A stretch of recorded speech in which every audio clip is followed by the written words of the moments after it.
JNU के professor और लेखक आनंद रंगनाथन हमारे साथ इस वक्त जुड़ चुके हैं। डिफेंस एक्सपर्ट कर्नल दानवीर हमारे साथ अब से कुछ ही देर में जुड़ेंगे। वरिष्ठ पत्रकार विजय विद्रोही जी आपको दिख रहे हैं, वरिष्ठ पत्रकार सतीश केसिंग साहब आपको दिख रहे हैं और वरिष्ठ पत्रकार हर्षवर्धन त्रिपाठी जी आपको दिखाई दे रहे हैं। यहाँ कोई पॉलिटिकल बहस से ज्यादा ये जो इस वक्त स्थिति है ये किस तरफ जा रही है ये समझने की हम लोग कोशिश करेंगे। आनंद, शुरुआत आपसे कर रही हूँ। ईद का चांद दिखेगा, युद्ध रुकेगा? नमस्कार रूबिका जी, और मेरे फेलो पैनलिस्ट को नमस्कार, और आपके करोड़ों दर्शकों को नमस्कार। देखिए, ये कहना अभी बहुत मुश्किल है। ये सिर्फ ट्रंप के हाथ में है, क्योंकि ईरान सिर्फ एक युद्ध लड़ रहा है। ट्रंप के प्लान है कि वो करीबन 10 युद्ध एक साथ लड़े। लेकिन हालत यहाँ तक पहुंची कैसे, मैं इस पे बोलना चाहता हूँ। प्लीज गो ये अहेड। हमारा युद्ध ना कभी था, हम्म। ना कभी है, हम्म। और मुझे नहीं लगता कि ये कभी होगा। हमारी सब देशों से दुश्मनी नहीं है, हमारी सब देशों से प्रेम है, हम करना चाहते हैं। मैं ये पहले ही कह चुका हूं कि जब इसराइल पे ईरान अटैक करता है, जब इसराइल को कहता है कि हम तुम्हें मैप से हटा देंगे, हम न्यूक्लियर नेशन बनेंगे, तो इसराइल का ये राइट ऑफ डिफेंस है, ये मॉरली जस्टिफाइड है, इसराइल को अपने आप को डिफेंड करना। लेकिन दिक्कत यहाँ पे क्या आ गई है कि इसराइल और अमेरिका ने सोचा कि हम रातों रात अकेले ये डिफेंड कर देंगे, वर्ल्ड का इसमें कोई स्टेक नहीं है। लेकिन एक हफ्ते में पता चल गया वर्ल्ड का कितना स्टेक था। जो स्ट्रेट ऑफ हॉर्मुज बंद किया, उनको वो सिक्योर करना चाहिए था, उसके बाद ये वॉर लड़ते तो कम से कम पूरे वर्ल्ड को ये पता चलता, हाँ भाई आपको मॉरल जस्टिफिकेशन मिल चुका है। लेकिन हम तो सफर नहीं कर रहे। अब क्या हुआ पिछले 2 हफ्तों में, 3 हफ्तों में रूबिका, हमारी स्टॉक मार्केट 11,000 पॉइंट्स नीचे गिर चुकी है। हमें बिलियंस का नुकसान हो रहा है। हमारे जो 10 मिलियन डायस्पोरा है मिडिल ईस्ट में, उनसे रेमिटेंसेस जो हमें आती है मोर देन $100 बिलियन, उस पर बहुत भयंकर इफेक्ट होने वाला है। हमारे बहुत सारे जो एक्सपोर्ट्स हैं उन पे इफेक्ट होने वाला है। तो ना तो हमारा ये युद्ध था, लेकिन हम इसमें ऐसे फंसे हैं कि सबसे ज्यादा नुकसान भारत को देना पड़ रहा है। और आप ये देखिए कि ऑपोजिशन को ये समझना चाहिए कि इससे हमारा कोई लेना देना नहीं था, हम इसमें फंस चुके हैं, तो कम से कम सरकार को सपोर्ट करें। मैं एक एग्जांपल देना चाहूंगा, उसके बाद मैं बंद हो जाऊंगा। हाँ। एलपीजी है। एलपीजी का हमारा, सब जानते हैं कि 40% हम डोमेस्टिक उसका प्रोडक्शन करते हैं, 60% एक्सपोर्ट होता है, इंपोर्ट होता है, और जो इंपोर्ट होता है 90% हॉर्मुज से होता है। हमने रातों रात 24 घंटे के अंदर अंदर 25% डोमेस्टिक प्रोडक्शन बढ़ा दिया, क्योंकि जो प्रोपेन और ब्यूटेन जो और चीजों में इस्तेमाल होती थी, मोदी सरकार ने कहा अब ये एलपीजी पूल में जाएगी। इसकी कोई सराहना नहीं हो रही। इसकी सराहना नहीं हो रही कि हम सारे एलपीजी का ख्याल यहां पे रखे हुए हैं। ये हमारे कंट्रोल में था नहीं कि स्टेट ऑफ हॉर्मुज को सिक्योर नहीं किया गया। इसमें सरकार की क्या गलती है, कोई मुझे ये बता दे। ऑल और ये राइट। जो बोलते हैं कि मोदी इसराइल गए, इनको पता था युद्ध देने वाला है, ये सरासर अफवाहों पे बेस कर रहे हैं। तो देश के साथ सबको एकजुट होकर खड़े होने की सबसे ज्यादा जरूरत है अभी, रूबिका। हाँ, और सतीश केसिंग साहब, मुझे लगता है इसमें कोई दो राय किसी की नहीं होगी, या आप कह रहे हैं बिल्कुल इतर जो आनंद रंगनाथन अभी कह रहे हैं? नहीं नहीं, मैं जो अगर अमेरिका का ये इसमें बर्बादी हो रहा है तो मुझे ऐसा भी लगता है कि भारत का एक परोक्ष युद्ध चल रहा है जिसमें भारत की जीत हो रही है। ये आपको कोई कहेगा नहीं, मैं कह रहा हूं भाई। बशर्ते यही है कि रूस वाला तेल हमको मिलता रहे और जो पहले दाम था थोड़ा बढ़ के वो मिलता रहे। जिस तरह से ट्रंप ने दादागिरी भारत के खिलाफ की हुई थी और आवाज नहीं भारत से उठ रही थी, अब उसकी बोलती बंद है। वो इतिहास में जाना जाएगा रूबिका जी, अमरीकी बर्बादी के बादशाह के रूप में ये जाना जाएगा। वो उसकी कोई नहीं सुन रहा है, उसको तो नेतन्याहू ने फंसा दिया। अमेरिका बर्बादी के बादशाह के रूप में जाना जाएगा। और मैं एक दो बात बहुत बहुत गंभीरता से कह रहा हूं, और इसको प्लीज नोट किया जाए आपके माध्यम से। हाँ। इस वक्त देश में तेल और गैस के राशनिंग की जरूरत है। तेल और गैस के राशनिंग की जरूरत है राष्ट्रीय हित में, और सबको अपना जो है खर्चा कम करना चाहिए तेल और गैस में। सरकार को बिना इसका परवाह किए हुए कि चुनाव में क्या होगा क्या नहीं होगा, ये काम सरकार को करना चाहिए। और अब मजाकिया तौर पे या फिर लाइटर नोट पे मैं आपसे एक चीज और कहूंगा कि इस बार ईद में आप चांद की बात कर रही हैं, ईद में इस बार दुआ ये मांगे कि तेल और गैस कहीं से मिले। ये आप समझिए, इस बार का यही है, फंस गए हैं, फंसा दिए।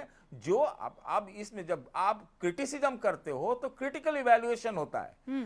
जो विपक्षियों ने पहले ईरान वाली बात कही, उसके बाद तो अभी तो लग रहा है कि हम उसी नीति पर चल रहे हैं, अभी इसी नीति पर चल। शुरुआत बड़ा गजब का हुआ था, ऐसा लगा, ऐसा इंप्रेशन दिया गया कि बस मोदी गए नेतन्याहू के यहाँ और उधर वार हो गया, हम लोग इजराइल के साथ हैं, अमेरिका के साथ। किसने इंप्रेशन दिया सतीश जी? वो तो आपने दिया ऐसा इंप्रेशन, और आपके साथियों ने दिया, और कई ऐसे साथी हैं जो ब्लॉक हो गए हैं, खत्म है, विथहेल्ड है, आते नहीं, पते नहीं उनके। नहीं, देखिए, जो हुए विथेल्ड की बात नहीं है। अगर उससे देश का एक कोई रणनीति थी तो भी वो हम मानेंगे कि अच्छा है, लेकिन अगर रणनीति में बदलाव हुआ है वो भी अच्छा है। और अगर कोई रणनीति पुरानी वाली थी, अरे कहाँ रणनीति, गलत किसने? थी, अरे वो तो आप ही लोगों ने फैला दी ना, आप ही लोगों ने ये बात फैला नहीं दी थी सतीश जी कि इजराइल गए, उसके बाद जंग शुरू हो गई, मोदी और नेतन्याहू दोनों बैठे, हम लोग फैला देते। सुनिए रुबिका जी, ऐसा हमें इतनी ताकत कहाँ है कि हम फैला देते हैं? हमारे यहाँ तो सर्वशक्तिमान सरकार है। एडिटर भले ही आप ना हो सतीश केसिंग साहब, हमको नहीं मालूम है क्या? आनंद रंगनाथन जी कुछ कहना चाह रहे हैं, उसके बाद जल्दी। मिस्टर सिंह की मैं दो चीजों की सफाई दे दूं। एक जो उन्होंने कहा कि देखिए अब दादागिरी थी अमेरिका की, इन्होंने कहा रशियन तेल कम खरीदना बंद कर दो, हम चुप रहे। देखिए ये सरासर, मैं हमेशा फैक्ट्स पे जाता हूं। अगस्त 7, 2025 को ट्रंप ने हम पे 25% एक्स्ट्रा टैरिफ लगाए कि हम रशियन ऑयल खरीद रहे हैं। वो दिन है और आज का दिन है, और बीच में व्हाइट हाउस ने कहा कि हम ये टैरिफ्स हटा रहे हैं, अगर दोबारा तेल खरीदने की जरूरत करी रशिया से हम डबल टैरिफ लगा देंगे और लगा देंगे। वो दिन है, आज का दिन है। हम प्रतिदिन more than 1 million barrels per day Russian oil खरीदते रहे। अभी जो है पिछले हफ्ते में हमने 43% बैरल्स इंक्रीज कर दिया रशियन तेल का। तो ये सर आपका कहना सरासर गलत क्या है। करूं मैं? आनंद रंगनाथन जी, दुआ करनी है मुझे कि नहीं करनी? ईद का चांद देखते ही कि गैस और तेल जो है हमें मिलती रहे, ये दुआ करनी है कि नहीं? वो सतीश केसिंग साहब चाह रहे हैं। नहीं, देखिए दुआ ये करनी है कि सारा देश एक साथ खड़ा रहे। ये ना तो मोदी ने वॉर शुरू किया है ऐसे बहुत और से ना लोग मोदी घूम खत्म रहे करेंगे। जो ना साथ खड़े रह सकते हैं ना साथ बैठ सकते हैं, उनको देखना ही नहीं है हिंदुस्तान को ऐसे आगे बढ़ते हुए। आ रही हूँ सतीश जी, एक सेकंड, पहले 3 और मेहमान और उसके बाद हर्षवर्धन जी। सतीश जी चाहते हैं पहले दुआ हो, ये हम लोगों को राशनिंग करनी चाहिए गैस और तेल की। नहीं, देखिए ईश्वर की कृपा से अभी राशनिंग की ज़रूरत नहीं पड़ी है। अभी गैस के मामले में जो एक तरह से कहें कि जो कमी थी उसको ठीक किया, और ठीक बात है कि पहले 10% पहले 2 दिन में, 4 दिन में 25% और उसके बाद 28% एक्स्ट्रा प्रोडक्शन हम कर रहे हैं। ये हमारी एक क्षमता थी जिसको हमने करके दिखाया, और ये भी हमारी क्षमता ही थी कि पिछले 3-4 दिनों में 1.25 लाख PNG कनेक्शन में कन्वर्ट हो गए। तो ये भी हमारी क्षमता है। लेकिन जिस अमेरिका की ये सारे दादागिरी चल रही है, उनके एक सांसद को मैं सुन रहा था तो मैंने एक चार्ट निकाला। 20 से 27% तक गैस अमेरिका के अलग अलग प्रांतों में महंगी हुई। ये अमेरिका का हाल है। कनाडा हो, जर्मनी हो, चाइना हो, फ्रांस हो, जिस चाइना के पास यहां लोग कहते हैं कि साल साल भर का रिजर्व है, वो भी 11% महंगा तेल। लेकिन क्या है ना कि ये सब तो वो कंट्रीज है जहां कम्युनिस्ट हो जाते हैं तो वहां फिर विपक्ष नहीं रहता, जहां इस्लामिक कंट्रीज हो जाए वहां विपक्ष नहीं रहता है। तो ये इस तरह के सवाल नहीं करते। ये डेमोक्रेसी हमारे यहाँ है और ये होनी चाहिए। हम बड़ी वाइब्रेंट डेमोक्रेसी के मूल बात क्या नहीं, पर ऐसी मैं कह रही हूँ ये डेमोक्रेसी का हिस्सा है कि आप हमेशा बुलंद करें अपनी आवाज अगर सरकार को लाइन पर लेकर आना है। लेकिन फिर तब क्या किया जाए जब ये अफवाह फैलने लगे कि गैस खत्म हो गई है, सिलेंडर अब नहीं मिलने वाले हैं, काला बाजारी अपने चरम पर आ जाती है, फिर उसमें आप किस तरीके का रोल देखते हैं? देखिए, एक तो ये कि मैं ये कहूंगा कि जो अभी सतीश जी दुआ कह रहे हैं और आपने कहा कि बड़ा मुश्किल है, लेकिन देश अब बहुत आगे बढ़ गया है। अगर 55-56 लाख से 87 लाख तक पहुंच गया बुकिंग, पैनिक में विपक्ष वालों ने जो चूल्हा उल्हा जलाया सड़क पे उस सब की वजह से, तो ये सच है कि लेटेस्ट आंकड़ा है बुकिंग 56 लाख और 54,91,000 सप्लाई हुई। ये लेटेस्ट है। तो यानी इसका मतलब हम लोग भी समझने लगे कि ये जो स्थिति है उसमें हमको ये करना चाहिए। लेकिन मूल सवाल पर आते हैं। हमारा देश गल्फ कंट्रीज के साथ अच्छे रिश्ते रखे, सिर्फ रेमिटेंस का मसला नहीं है, सिर्फ 1 करोड़ लोगों के रहने का मसला नहीं है, ओवरऑल वो देश हैं जिनके साथ हमारे ढेर सारे हित जुड़े हुए हैं, उसमें इतनी परेशानी क्यों होती भाई? अचानक इन लोगों का क्यों हो जाता है?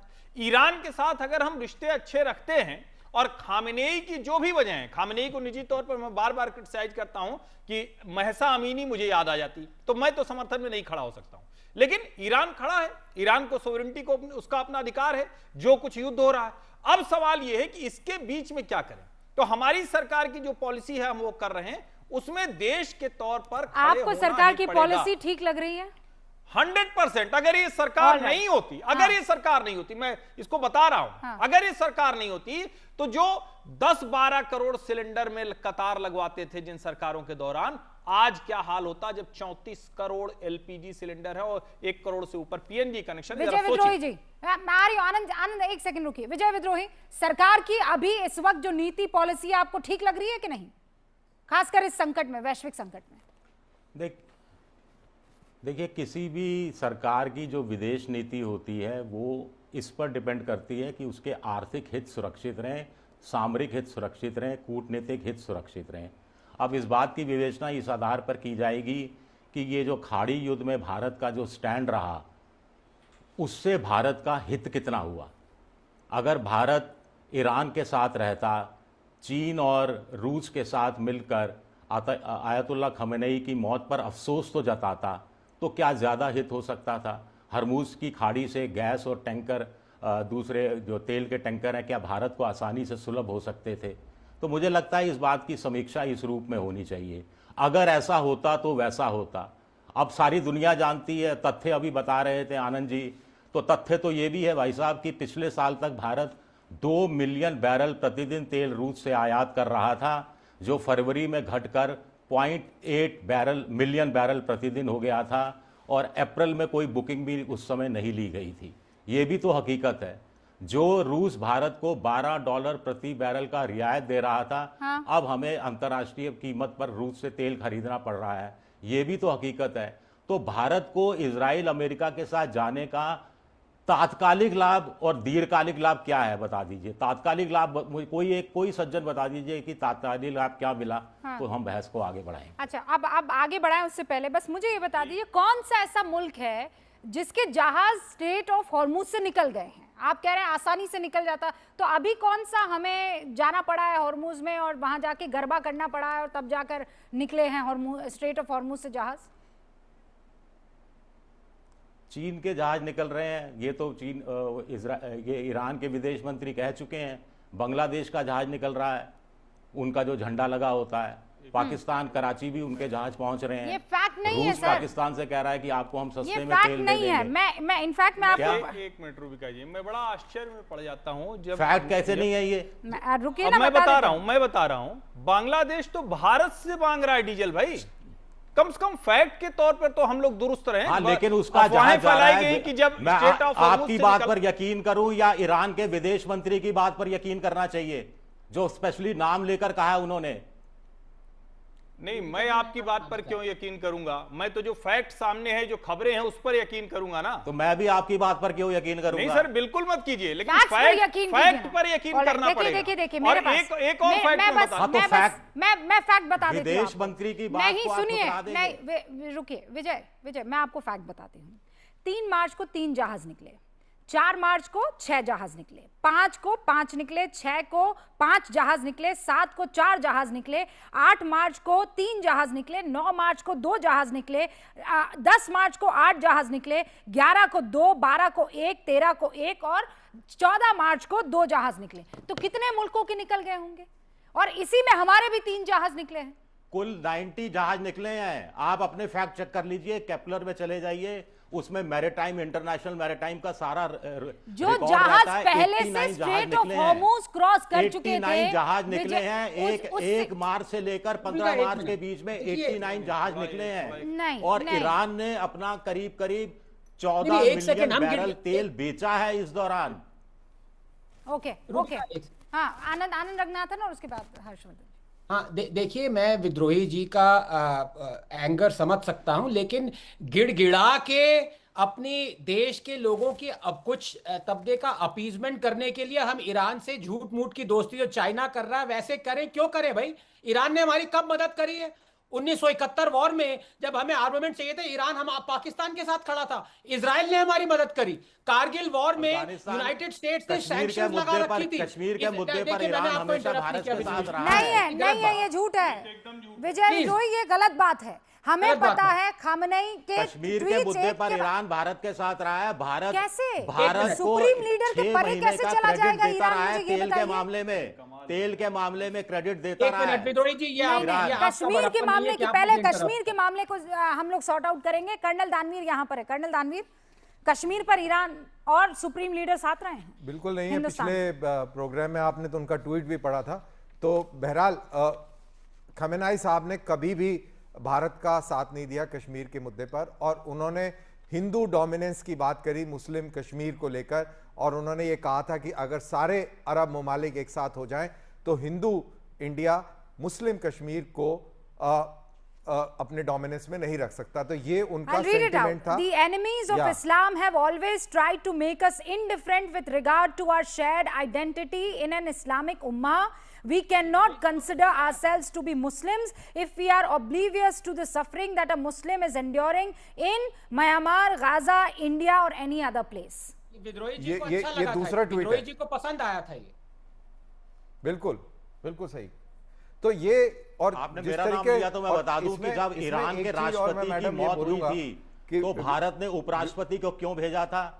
अरे तो ये देश भर ये में तो शोक क्या- मनाने मतलब अरे कि- वो तो नहीं, हमारी नहीं, विदेश नहीं, नीति क्यों रही कही है ना, गई वो थी? तो हमने तब अभी ईरान कॉल अच्छा किया रहा। था विजय जी। जो आज भी ट्रंप हमने पिछले कॉल एक किया है। साल में भारत की लगातार बेइज्जती कर रहा है। कारगिल के जो ऊपर ट्रंप भारत की नवाज एक साल शरीफ से ने हमला लगातार कर दिया, बेइज्जती लेकिन कर रहा है, उसको वो हमने आपको अपनी बहुत शपथ प्रिय लग ग्रहण रहा में है। बुलवाया कि नहीं बुलवाया? वो बहुत प्रिय लग रहा है तो आपको।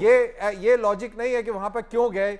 सुषमा स्वराज भी गई, अब आप कहेंगे वो बुर्का पहन के गई, क्यों गई? ऐसा नहीं है। देश हित सबसे इंपॉर्टेंट है। जब आपको लगता है कि आपके देश के हाँ, हित तो को एक साधने देश के हित लिए की आपको एक बात जाना बता पड़ेगा तो दीजिए, आप जो जाएंगे। एक इसमें साल कुछ में नहीं है। अमेरिका आफ्टर ऑल से दोस्ती वो एक करके इंडिपेंडेंट भारत का कंट्री है, हित क्या यूनाइटेड सदा है? नेशन से रिकॉग्नाइज्ड है, तो आप उसको ऐसे बहिष्कार Now नहीं he कर has a सकते। question. वो कह रहे हैं कि अमेरिका से दोस्ती करके, इजराइल से दोस्ती करके हिंदुस्तान को क्या मिला है? हिंदुस्तान को कारगिल के युद्ध में वो सामान मिला जो कोई देने को तैयार नहीं था। हिंदुस्तान को ऑपरेशन सिंदूर पिछले में एक वो साल की हथियार बात कर मिले रहा हूं मैं। जिसने पाकिस्तान साल को की बात घुटने कर पर रहा ला खड़ा किया। तो ऐसा नहीं है। इस तरीके से बाइनरीज में बात करना बिल्कुल गलत है। हमें ईरान के साथ जो मिला वो मिला, और हमें इजराइल के साथ नहीं, भी पर बहुत कुछ मिला। ये कोई बैंक की एफडी और आरडी तो है नहीं कि पिछले एक साल में हमें क्या मिला है विजय, वो हमको बताना और बाकी नहीं बताना है। घुटने कहाँ टेक दिए? ये बड़ा हाँ, तो जरूरी है ईरान समझना, ईरान की क्योंकि भी तो बात अभी आप ऐसी इसी रूप में और कर ये रहे हैं। लड़ाई ईरान के साथ नहीं है। ये लड़ाई मुल्ला रजीम के साथ है। इसमें क्लैरिटी सबको हो जानी चाहिए, और किसी को कोई भी गलतफहमी नहीं होनी चाहिए कि अगर अमेरिका और इजराइल चाहें, इसका मतलब आप तो सही मानते 24 हैं कि घंटे के इजराइल अंदर ने ईरान को इजराइल और अमेरिका स्टोन ने एज में ले मिलकर जाके ईरान खड़ा पर कर देंगे, हमला किया, इतनी अच्छा ताकत किया। है। और आप अमेरिका की ताकत छोड़ दीजिए, जो वहां पर जो एक फ्लीट खड़ी हुई है, जो 5th फ्लीट वहां पर है, उस अकेली फ्लीट के अंदर इतनी ताकत है कि वो ईरान जैसे कई सारे देशों को पत्थर के युग में ले जाके खड़ा कर सकते हैं। तो इस गलतफहमी में कोई ना रहे। अगर ये युद्ध चल रहा है तो ये युद्ध इसलिए अभी तो चल रहा है गलतफहमी क्योंकि में ट्रंप दिखते स्पेसिफिक हैं। टारगेटिंग हो रही है। मुल्ला रजीम को कमजोर किया जा रहा है, जिससे कि वहां की आवाम उठ खड़ी हो, उसको थोड़ा हौसला मिले, और ये टायरेंट जो रजीम है इसको उखाड़ के फेंका जाए और लोग कुछ चैन की सांस ले सके। ओके, ऑलराइट, हर्षवर्धन जी। देखिए, मुझे बड़ा आश्चर्य हो रहा है कि इतने बड़े तथ्य को कैसे सफाई से छोड़ दिया जा रहा है। जब हम गल्फ कंट्रीज के से बात कर रहे हैं तो यूएई और सऊदी अरब, इनके साथ हमारे रिश्ते ट्रेड से लेकर हमारे जो लोग हैं उन किस तरह का फायदा हमको मिल रहा है। हम तात्कालिक की भी बात कर लें, बात की भी बात कर लें। भारत में जितने घरों के, केरल से लेकर बहुत सी जगह पर जो गल्फ कंट्रीज में काम करने वाले, उनके घरों के चूल्हे वहीं से जल रहे हैं। कतर सबसे बड़ा हमारा गैस सप्लायर है। ठीक है, अभी की स्थिति में वहां एलएनजी रुका हुआ है। रशिया के साथ हमने इस स्थिति में भी अभी भी चाइना को जाने वाला शिप इंडिया खरीद लेता है। हम उस स्थिति में अमेरिका के साथ जो पैक्स सिलिका कॉन्ट्रैक्ट हमने किया, जो चाइना ने कहा रेयर अर्थ मिनरल नहीं देंगे, हम उसके साथ खड़े हुए हैं। हम एडवांस एज में आर्टिफिशियल इंटेलिजेंस में दुनिया के साथ हम अपने स्ट्रेटेजिक अलायंस बना रहे हैं। हम फ्रांस के साथ, हम जर्मनी के साथ, हम जापान के साथ बिलियंस ट्रिलियंस डॉलर्स में हम इन्वेस्टमेंट कर रहे हैं, और उसके बाद हम पूछ रहे हैं कि हमें मिला क्या। हमारा जो अलायंस है वो बहुत साफ है। हमारा अलायंस जो डेमोक्रेसीज है, हमारा अलायंस जो आज की सोसाइटी है उसके लिहाज से है, हमारा अलायंस एडवांस टेक्नोलॉजी के लिहाज से है, और ईरान के साथ भी हमारा अलायंस है। लेकिन अगर उस अलायंस से हमें कुछ मिल नहीं रहा है तो हम क्या करेंगे? कम से कम फैक्ट तो रखना चाहिए। विजय विद्रोही आ रही हूं, आनंद एक सेकंड आ रही हूं। विजय विद्रोही 30 सेकंड्स। मैंने सिर्फ ईरान की बात की थी, खाड़ी देशों की तो बात की नहीं थी। और खाड़ी देश खुद परेशान है, जो ट्रंप पर दबाव डाल रहे हैं कि किसी तरह से मामले को खत्म किया जाए। ये तो मोहल्ले में लड़ाई हो जाती है, बच्चे क्रिकेट खेल रहे हैं, एक बच्चे की गेंद जो है पड़ोसी के लग गई, पड़ोसी उतर के आया, थप्पड़ मार दिया। जिस बच्चे के थप्पड़ मारा उसका बाप आ गया और धमकी दे दी कि भाई अगली बार अगर मेरे बेटे के थप्पड़ मारा तो मुंह तोड़ दूंगा। और पड़ोसी कह रहा है अगली बार गेंद आई तो मैं मुंह तोड़ दूंगा। यही हिसाब हो गया है ये कुल मिलाकर। ट्रंप कह रहे हैं कि अगली बार हमला किया तो मुंह तोड़ देंगे। ईरान कह रहा है कि अगली बार हमला किया तो मुंह तोड़ देंगे। लेकर आते हैं। आपने पूछा था ना कि क्या लाभ भारत को हो रहा है, तो मैंने आपको गिनाया। उसमें से कोई गलत हो तो वो बताइए, वरना एक जगह से उछल के हम दूसरी जगह पहुंच जाएंगे। हम कहते हैं कि कश्मीर के मुद्दे पर किया, उसका जवाब आ गया। आप में से किसी एक सज्जन ने थोड़ी देर पहले कहा कि ऐसे सर झुका के क्या अगर कुछ हासिल भी होता है तो क्या हासिल करना था हरमुज की खाड़ी को लेकर। तो 73-74 बार अमेरिका ने सर झुकाया, किसने सर झुकाया? भारत का अपमान किया, पर किसने सर नहीं, अभी किसी सज्जन ने यह बात कही थी। तो एक साल से 70 बार अगर ट्रंप बदनाम कर भारत की बेइज्जती कर चुके तो आपको ये खोलता नहीं है आपका खून? मेरा तो खून खोलता है। नहीं खोलता है सर। हमारे विदेश मंत्रालय का प्रवक्ता उनकी बेइज्जती करता है, उस पर उनका खून खोलना चाहिए। हमारे विदेश मंत्रालय का प्रवक्ता कहता है कि ये जो कह रहे हैं वो ठीक नहीं, झूठ है। और एक बार नहीं जाने कितनी बार बाद फिर पलट के अच्छा तो विजय नहीं तो फिर क्या करना चाहिए? अभी आप कहानी सुना रहे थे कि मोहल्ले में 2 बच्चे क्रिकेट खेल रहे होते हैं, फिर एक का अब्बा आता और कहता है कि हिम्मत मत करना वरना मैं तुझे तमाचा लगाऊंगा। तो आप चाहते हैं कि ये विदेश नीति भी ऐसी होनी चाहिए कि हम जाके ट्रंप को तमाचा वमाचा लगाए तब जाकर कहानियां भी ढंग से सुनाने के लिए नहीं है। मैं तो ये बता रहा हूं कि इजराइल, नेतन्याहू, ट्रंप और इनके बीच में चल क्या रहा है। अब क्या ट्रंप का ट्वीट देखिए कि ये इजराइल ने हमें बताया नहीं, इजराइल ने गुस्से में आकर एक्शन ले लिया। मैं ये कह रही हूं, कोई राष्ट्र गुस्से में आकर इस तरह का रिएक्शन ले सकता है क्या? कोई उस बात को सही ठहरा रहा है, कोई इस बात को सही नहीं ठहरा रहा है, लेकिन वो संकट में हिंदुस्तान कैसे डील कर रहा है विजय विद्रोही, आज की तारीख में सवाल ये है कि हम उससे कैसे निपट रहे हैं और कितना बेहतरी से निपट रहे हैं। आनंद रंगनाथन कुछ कहना चाह रहे हैं और फिर मेरे बहुत सारे दर्शक कुछ कह रहे हैं। एक लाइन बोल दूं आनंद भाई, एक लाइन सिर्फ। मेरी मुश्किल ये है कि ईरान तो कह रहा है कि भारत हमारा दोस्त है, हमारे साथ मदद करता है। पता नहीं कौन लोग हैं जो ईरान से भी ज्यादा ईरान हो गए। ये इस देश की बड़ी समस्या, ईरान से भी ज्यादा ईरान। अभी तो दवाइयां भिजवाई हैं, वो तो हमने गाजा में भी भिजवाई है, गाजा में भिजवाई है। तो वो ये हमारा देश का स्टैंड है ना। आनंद रंगनाथन। हाँ देखिए, मुझे रूबिका जी ये समझ में नहीं आता, और मैं पूरी ऑनेस्टी से कह रहा हूं कि मोदी से दुश्मनी करते करते लोगों को, कुछ सज्जनों को देश से दुश्मनी क्यों हो गई। इनको खुशी नहीं होती कि जब यूएस के सैंक्शंस थे कारगिल वॉर में, ईरान हमारे अगेंस्ट था, इजराइल ने हमारी मदद करी। Let us be thankful, Israel हमारा दोस्त है और कोई गिड़गिड़ाया नहीं। अगर अमेरिका के सामने हमने घुटने टेके होते तो जिस दिन इन्होंने 25% ऑयल टैरिफ लगाए हैं उस दिन हम रशियन तेल खरीदना बंद कर देते। उसके बाद 8 महीने तक हम रशियन तेल हर दिन 1 मिलियन बैरल्स पर डे की उससे खरीदते आ रहे हैं। दूसरी बात, मेरे को आप ये प्लीज समझाइए कि अगर आपको देश को पॉलिसी पे लाना है, इस सरकार को क्रिटिसाइज करना है, तो बहुत कुछ है क्रिटिसाइज करने के लिए। अगर आप मुझे 30 सेकंड्स दें, मैं आपको 2 क्रिटिकल एनालिसिस देता हूं, लेकिन इसमें ऑपोजिशन वो कभी बात लाता नहीं है। आपको पता है कि अब चाइना ने जो ऑयल डिस्प्लेसमेंट करी है रूबिका, वो 1.5 मिलियन बैरल्स पर डे की ऑयल डिस्प्लेसमेंट हो चुकी है ईवी के कंपैरिजन में। इतनी ईवी खरीद लिया उन्होंने कि अब उनको हर रोज 1.5 मिलियन बैरल्स पर डे तेल की जरूरत नहीं है। इंडिया की सिचुएशन 100 गुना बदतर है। आपको ये पता है कि जो एलपीजी है 2022 में मोदी जी ने इनॉग्रेट किया था सूर्य नूतन, और ये था कि 4 सालों में हम 30 मिलियन हाउस होल्ड्स पे ये सूर्य नूतन लगाएंगे और एलपीजी कम होगा। कितने लगे? 350। तो क्रिटिसाइज करने को बहुत कुछ है, हम रिएक्टिव हैं, प्रोएक्टिव नहीं है। लेकिन ये सवाल ऑपोजिशन और मीडिया वाले नहीं पूछते थे। रिएक्टिव है, उनको तू मैं करनी है, प्रोएक्टिव नहीं है। सतीश केसिंग साहब, क्या चाहिए? मतलब हिंदुस्तान क्या कर जाए कि आपको सुकून मिलेगा? मेरा एक सिंपल सा क्वेश्चन आपसे। मैंने एक तो सॉल्यूशन दिया पहले, और ज्यादा बड़बोलापन भारत न दिखाए। बड़बोलापन जो लोग आते भी हैं और सरकार भी बड़बोलापन करती है, उसकी दूरदृष्टि होनी चाहिए, पहली चीज। दूसरी चीज, मैं यहीं पर हर्षवर्धन जी से और रंगनाथन जी से गारंटी चाहता हूं, देश के नाम पे गारंटी चाहता हूं कि एक लाइसेंस देता है अमेरिका, वो अभी दिया था एक महीने का। यहां पर ये दोनों अनाउंस करके जाएं कि अब वहां से लाइसेंस लेने की जरूरत नहीं है, दे दें। कौन सा आप लाइसेंस? पहले भी कह चुके हैं, मैं आपको बता चुका हूं, फिर दोहरा रहा हूं, भारत किसी से लाइसेंस नहीं लेता है। भारत किसी से लाइसेंस नहीं लेता है। यह भी एक कमाल है कि अब क्या कहें, वो दौर आप लोग भूल गए या उसकी चर्चा नहीं करना चाहते। देने वाला देता तो है, मैं कहता रहा हूं कोई लाइसेंस भारत क्यों लेता है। वो कहता रहे जो उसको करना है।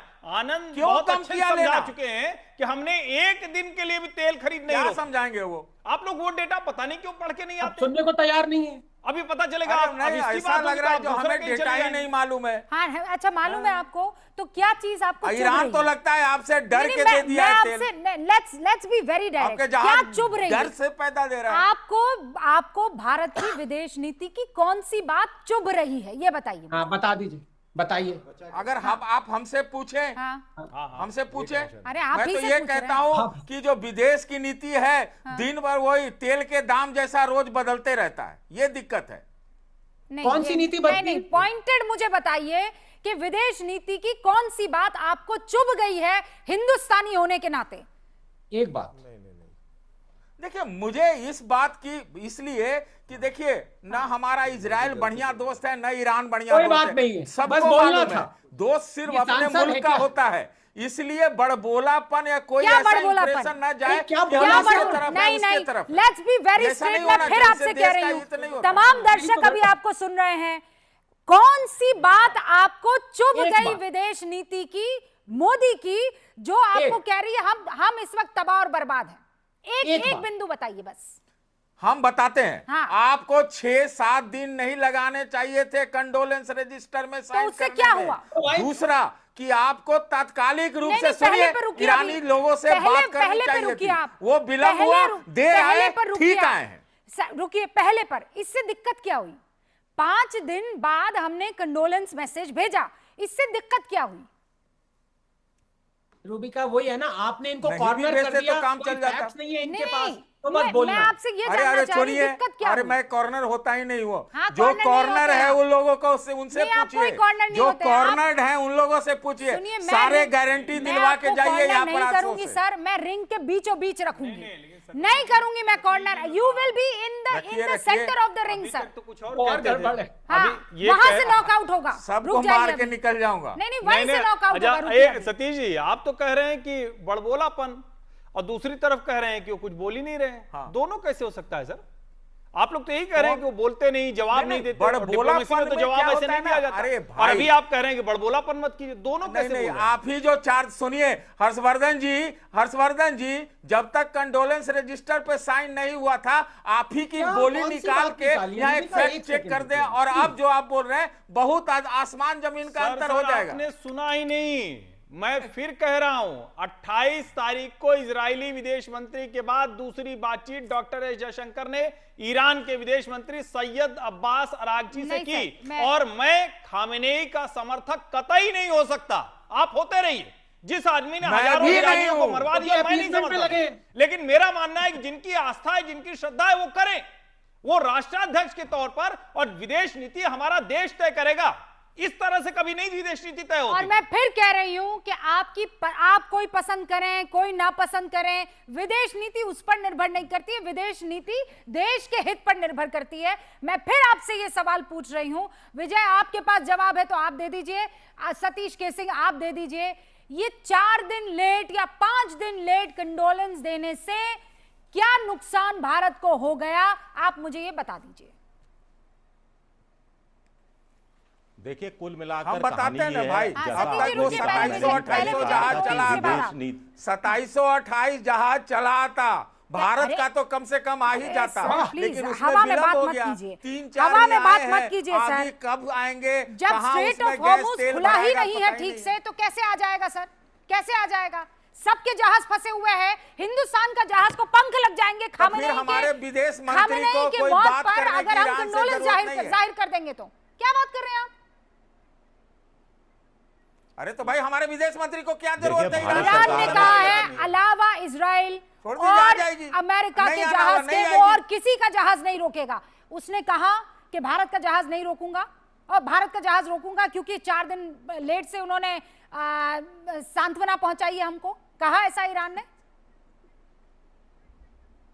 नहीं, मुझे समझ में नहीं आता कि ये टेरर सपोर्टर गिड़गिड़ाते क्यों शुरू में, मेरी समझ से बाहर है। ये वो इंडिया के अगेंस्ट थे, वो एक टेरर रजीम को प्रॉस्पर कर रहे थे, इजराइल पे टेररिस्ट से हमला करवा रहे थे, उनको इजराइल से लड़ाई थी, कमांडर इन चीफ थे, उनकी मौत हुई और हम कंडोलेंस करें इमीडिएटली? क्यों भाई? कल को पाकिस्तान का कोई ऐसे टेरर सपोर्टर प्राइम मिनिस्टर है तो नहीं ही करते ना भाई, टेररिस्ट के लिए कंडोलेंस किया जाता है क्या? क्यों आप लगे हुए अपीसमेंट करने के लिए? ऐसी कौन सी कॉन्स्टिट्यूएंसी को उभारना चाहते हैं भाई? अरे भाई तो टेररिस्ट को कोई कंडोलेंस देता है क्या? मेरी बात समझ में नहीं आ रही कि आपको कंडोलेंस लेट देने में प्रॉब्लम क्या है? क्या प्रॉब्लम है आपको? अभी रूबिका ने आपको बताया कि कोई ऐसा हार्ड एंड फास्ट रूल नहीं है कि दिक्कत है कंडोलेंस देने में लेट। ये मिस्टर सिंह, अरे तो भैया ईरान को दिक्कत नहीं हुई, पर सतीश केसिंग साहब को बेइंतहा दिक्कत हो रही है कि क्यों हमने कंडोलेंस जारी नहीं की। कर्नल दानवीर, यहां खबर आई और वहां प्रधानमंत्री नरेंद्र मोदी को काला झावा पहनकर पहुंच जाना चाहिए था। उसमें भी होता कि ये जब अमेरिका के विमान उड़ रहे थे बम लेकर, तो तभी क्यों नहीं उन्होंने कोई स्टेटमेंट दिया? तो कुछ भी उसकी कोई सीमा नहीं है। ये बेहतर फिर अगर वो रोकते तो फिर कहते ये इजराइल क्यों गए, इजराइल क्यों गए, ऐसा क्यों हुआ? बेसिकली तकलीफ ये है कि भारत की विदेश नीति फेल क्यों नहीं हो रही? अगर फेल होगी, लोग सड़कों पे आएंगे, अराजकता होगी और जो इनका जो मुद्दा है लोगों का, कुछ लोगों का, वो रिजॉल्व होगा, सॉल्व होगा, खुशी होगी, आनंद आएगा, पॉपकॉर्न चलेंगे, तो वो नहीं हो रहा है दरअसल। तो इसीलिए ये पूरी तिलमिलाहट और बौखलाहट है, इसीलिए ये बयानबाजी और इस तरीके की फुटबॉल जो खेल रहे हैं अपने विचारों के साथ में, वो दिख रहा है कि ये they are not very comfortable कि भारत सफल क्यों हो रहा है अपनी विदेश नीति में। और अभी तो ईरानियन वॉरशिप की आपने बात नहीं करी है। ये मिस्टर सिंह ही थे जो कह रहे थे कि इंडिया को पनाह देनी चाहिए थी जब इनको पूरे फैक्ट्स नहीं पता थे। तो हर रोज इनको ये है कि मोदी से दुश्मनी करके मैंने ये नहीं कहा, मैंने नहीं कहा, आप झूठे आदमी हैं। मैंने कभी नहीं कहा, जो देश हित में है वो काम करना चाहिए, बस। तो रहे हैं तो देशित तो घर तो रहे सर, बढ़िया है तो तेल गैस भरवाइए, और क्या हम कहाँ कह रहे हैं? बढ़िया है, तेल गैस भरवाइए, जो जहाज फंसे उसको मंगवाइए, आ जाएगा उसमें और गैस तेल भरवाइए, क्या? अच्छा एक आ जाएगा ना। सिर्फ तेल हॉर्मुज़ से आ रहा है और कहीं से नहीं आ रहा। नहीं, आप मुझे बताइए कोई एक। अच्छा, अब दूसरा सवाल, अभी वहां रिंग के सेंटर में ही रहिएगा। अब दूसरा सवाल, मुझे एक ऐसा मुल्क बताइए जहां पर तेल और गैस की दिक्कत नहीं हुई है इस संकट के बाद, और जिसकी विदेश नीति हमारे जैसी रही हो। फंस गए। आप हमसे पूछ रही हैं? ना आप ही से मैं ये कह रहा हूं, हाँ बिल्कुल हुए, पूरी दुनिया में हुई है। हमको तो पहले ही से तेल गैस का दिक्कत था, तो फिर क्योंकि अमेरिका वालों ने हमारे ऊपर 55% लगाया हुआ था और चाइना वाले पे कुछ नहीं लगाया हुआ था। तो हमारी दिक्कत तो पहले ही से चल रही है। क्या चाहते हैं? कमाल, क्या चाह रहे हैं? कमाल की बहस कर रहे हैं भाई। एक लाइन आई, उस पर निरुत्तर हुए, दूसरी लाइन पर चले गए, सबको दिक्कत तीसरी है लाइन भाई, पर चले गए, दिक्कत चौथी लाइन पर चले गए, और अभी जो काम कर रहे हैं आसान करने की बात हो रही है। क्या करें? क्या गड़बड़ियां हो जाती है, भूल चूक हो जाता 140 है। करोड़ की आबादी हिंदुस्तान की कानून व इन व रादे कह देगी अगर खामेनेई की मौत पर, तो क्या होगा? युद्ध रुक जाएगा, संकट खत्म हो जाएगा। वो गैस और तेल की जो दुआ रूबिका लियाकत को करने के लिए कह रहे थे वो नहीं करनी पड़ेगी। कैसी बातें कर रहे हैं आप? कुतर्क।